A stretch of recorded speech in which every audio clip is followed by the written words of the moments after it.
Salut à tous, c'est Sad Blood. Aujourd'hui, on va parler de la peine de mort avec Mehdi Mathieu.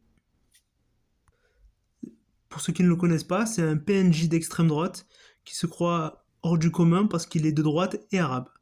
Je tiens à préciser que mon avis est purement subjectif, mais il me semble important de préciser que le sien aussi.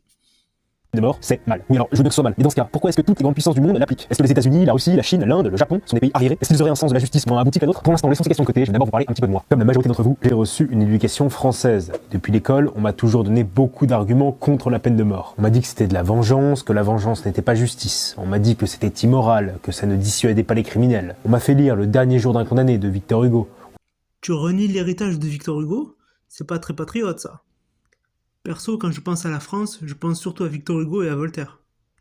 Mais je pense que toi t'es dans le délire Napoléon et Pétain, enfin bref. On voit toute l'horreur de l'attente de la mort. Figurez-vous que j'ai même dû écrire des textes notés en faveur de l'abolition de la peine de mort. Et pourtant, au fond de moi, je me suis toujours posé cette terrible question, cette question qui fait frémir les bien-pensants.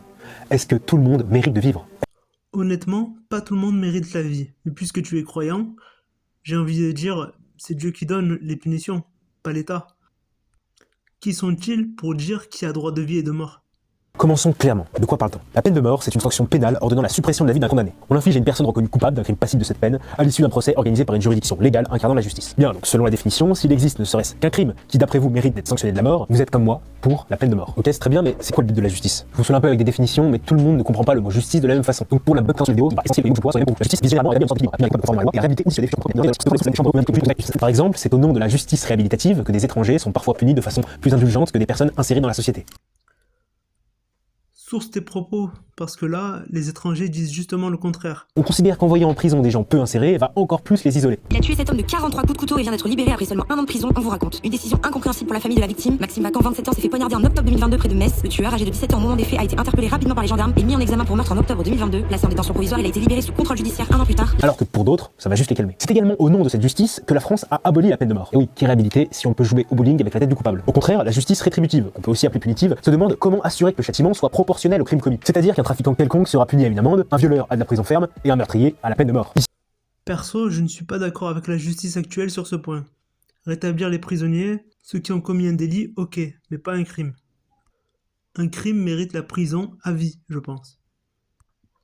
Et bien sûr, les travaux d'intérêt général devraient servir à dédommager les familles des victimes et aussi à nourrir les criminels en prison. Et ça ne devrait pas être nous qui payons pour ces choses-là. Et s'ils ne veulent pas travailler, bah, ils crèvent de faim, mais au moins ça ne sera pas de notre faute. Ni celle du bourreau. Ici, à la différence de la justice réhabilitative, le condamné est au dernier plan. L'accent est non pas mis sur sa réhabilitation, mais sur l'équilibre de la punition vis-à-vis du crime. Dans cette optique, le châtiment sert de leçon à la fois pour le coupable et pour la société. La peine capitale envoie un message limpide: si t'es un criminel, ça va barder. La justice rétributive, on la retrouve beaucoup quand ça va faire à travers la sanction immédiate, c'est toujours proportionnel avec la justice non sur rapidité, en sens et la scène, protéger la société et les innocents. Et ça, de mort, c'est forme de justice pas fonctionne. Effectivement, comment créer un équilibre quand les meurtriers, les serial killers, les terroristes sont condamnés en soi à la même peine qu'un petit trafiquant? D'accord avec le fait qu'il doit y avoir une distinction claire entre délit et crime. C'est d'ailleurs le cas aujourd'hui. Mais pour moi, la prison à vie, c'est suffisant, pas besoin d'aller salir les mains de l'État. La prison. Si au moins les prisons étaient des lieux où la discipline et le travail régnaient. Or, c'est tout le contraire. Évidemment, je suis contre certains droits en prison, ils ne sont pas là-bas pour s'y plaire.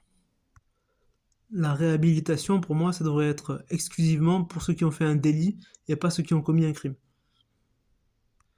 Donc, par exemple, le droit à l'éducation devrait être autorisé à ceux qui ont commis un délit et pas un crime. Donc, plus de droits pour ceux qui ont fait un délit et quasiment aucun droit pour ceux qui ont commis un crime.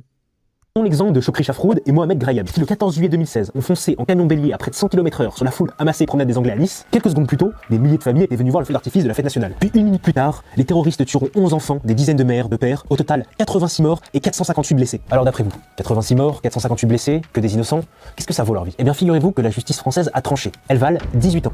Les 2 Tunisiens responsables de l'attentat de Nice ont été condamnés à 18 ans de réclusion criminelle. Comme vous le voyez pour ce cas, mais aussi pour d'autres qu'on verra par la suite, le but de la justice française n'est pas de créer un équilibre, mais bien de réhabiliter à terme des individus qui sont pourtant d'affreux meurtriers d'innocents. Ah oui, et ces Tunisiens là, ils riaient à leur procès. Ils riaient à côté des familles des victimes. Ils riaient à leur procès quand leur coupe la tête. Non, sans déconner, la prison à vie c'est mieux. Comment accepter en tant que Français que ces hommes vont vivre grâce à nos impôts? Où est la justice pour les victimes et leurs familles? À vrai dire, tout ça reste très flou pour moi. Et ce genre de cas m'encourage à considérer la peine de mort comme un moindre mal face à la capacité de destruction de certains individus. Il te manque une case, sérieux. Se coltiner les voyous de cité, c'est aussi un moindre mal, à côté de se coltiner des gens comme toi, une minorité potentielle sanguinaire. Tu me donnes le choix entre emprisonner des gens dangereux comme toi ou emprisonner des voyous de cité, je vote pour le premier choix. En vrai, tu desserres la cause de ton parti qui cherche à se dédiaboliser, mais bon, c'est pas grave. Être un peu plus à l'aise avec le concept de justice réhabilitative et rétributive, on va pouvoir s'attaquer aux arguments que donnent les abolitionnistes contre la peine de mort. Pour ça, je vais me servir de différents extraits vidéo, dont notamment celle de Nota Bene. Dans cette vidéo illustrée, Nota Bene discrédite intégralement la peine de mort. Il donne une batterie d'arguments contre et dénonce les arguments pour. Ici, je vais débunker ces arguments car, bien que certains soient entendables, beaucoup sont des demi-vérités, voire carrément mensongers. Bref, c'est parti, premier argument. Pas la peine d'y aller par quatre chemins, c'est un châtiment cruel, inhumain et dégradant. Comme la torture, une exécution c'est une agression physique et mentale poussée à l'extrême. Ici, il n'y a pas vraiment d'argument, mais plutôt une critique générale de la peine de mort. Mais je tiens quand même à y répondre parce que je trouve que la critique est parfaitement abusive. Oui, la peine de mort est un châtiment extrême, mais il n'est ni cruel, ni inhumain. Eh bien moi, je pense que c'est cruel. En fait, je pense que chez beaucoup de personnes, il y a un schéma simpliste dans la tête. Taux de plaisir moins taux de souffrance égale 0. Voilà, c'est aussi simple que ça pour les gens. Et je me questionne aussi sur la motivation des bourreaux. Je crois pas que ce soit un besoin de justice qui les anime. Je pense que c'est surtout la cruauté. Et pas plus dégradant que la prison. Ce que je vais vous dire peut surprendre, voire même faire rire les abolitionnistes, mais en un sens, la peine est un respect de la vie. Oui, c'est paradoxal, mais c'est pourtant tout à fait cohérent. En punissant de mort les crimes les plus atroces comme la torture et le meurtre d'innocents, la société affirme la valeur inestimable de la vie de la victime. Enfumage. Je suis désolé, mais entrer dans une comptabilité macabre de combien vaut en argent, en années de prison, la vie d'une mère ou d'un enfant, n'est-ce pas plutôt ça qui est cruel, inhumain et véritablement dégradant pour les victimes et leurs familles? Pour le philosophe Kant, dans la métaphysique, pour clore la question de l'immoralité de la peine de mort, parce que c'est ça qui est Nota Bene quand il dit que c'est cruel et inhumain, tournons-nous du côté du christianisme. Si ça vous intéresse pas, je peux comprendre, mais pour moi la religion a toujours été à la pointe des questions morales, et prendre en compte cet avis sur la peine de mort peut m'intéresser beaucoup. À la pointe des valeurs morales, c'est à se demander si tu es pour la lapidation. Lors de l'Exode, Dieu donne les tables de la loi à Moïse. Le 5e des 10 commandements est on ne peut plus explicite. Il est écrit « Tu ne tueras point ». Parfait, l'affaire est réglée. Le christianisme est contre la peine de mort. Eh bien non, pas tout à fait. Saint Thomas d'Aquin, dans la Somme théologique, répond à ça en citant le chapitre 22 de l'Exode, où Dieu dit « Vous ne laisserez pas vivre les méchants ». Vous me direz, c'est pas logique, ou alors tout simplement c'est que Dieu se contredit. Eh bien non, répond Thomas d'Aquin. Car en vérité, le commandement « Tu ne tueras point », dans sa véritable traduction, n'est pas « Tu ne tueras point », mais « Tu ne commettras pas d'assassinat ». À la lumière de cette traduction, le commandement prend un autre sens. Ce qu'il se passe entre les Égyptiens et les Juifs, ça ressemble à une déclaration de guerre au nom de Dieu. Quant à l'expression « tu ne tueras point », ça m'a l'air d'être dans le contexte de la civilisation. Tu peux pas mettre sur le même piédestal la notion de meurtre en temps de guerre et meurtre en tant que citoyen. Il signifie en fait « tu ne tueras pas l'innocent ». Ensuite, dans l'évangile au chapitre 18 de saint Matthieu, Jésus-Christ dit d'un homme qui aurait fait du mal à des petits-enfants, il serait préférable pour lui qu'on suspende à son cou une meule et qu'on le jette dans la mer. Ainsi, et depuis les premiers chrétiens, les catholiques ont toujours considéré la peine de mort comme un moindre mal pour la société. Mais dis-moi, justifier le mal en reprenant les textes, c'est pas une méthodologie de terroriste, ça? D'ailleurs, c'est tout à fait cohérent. Lorsqu'on l'on croit à une vie après la mort, ça suppose logiquement que la peine capitale n'est pas la fin, mais le début de quelque chose d'autre.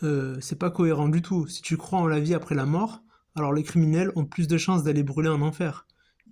Ils n'ont pas besoin d'une peine terrestre et une peine divine. C'est redondant. Par conséquent, la peine de mort est la dernière chance pour le condamné d'expier ses fautes dans sa vie terrestre. Rien n'interdit à un condamné de se repentir avant de mourir de vieillesse. Plus, en condamnant à mort, la famille des victimes sont plus enclins à pardonner le coupable. En général, quand quelqu'un meurt, on lui pardonne beaucoup plus facilement ses fautes. La phrase de Zinzin.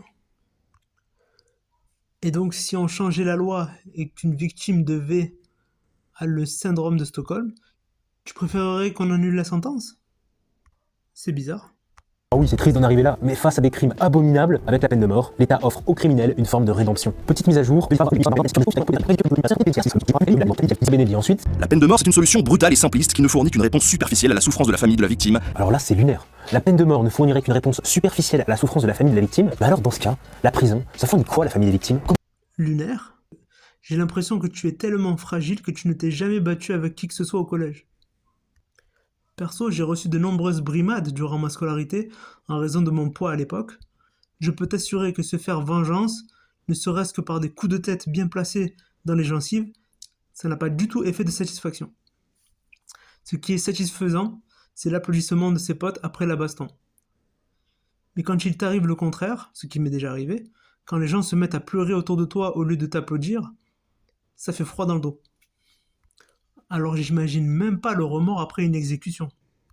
Clairement, le soulagement, on a l'impression qu'on l'aura, mais on ne l'aura pas. C'est ça qu'il entend par superficiel. Et en plus, tu dis, la prison, ça fournit quoi à la famille? Ben rien, mais c'est pas le but de la prison en fait. T'as rien compris à la justice. Le but, c'est de l'empêcher de récidiver.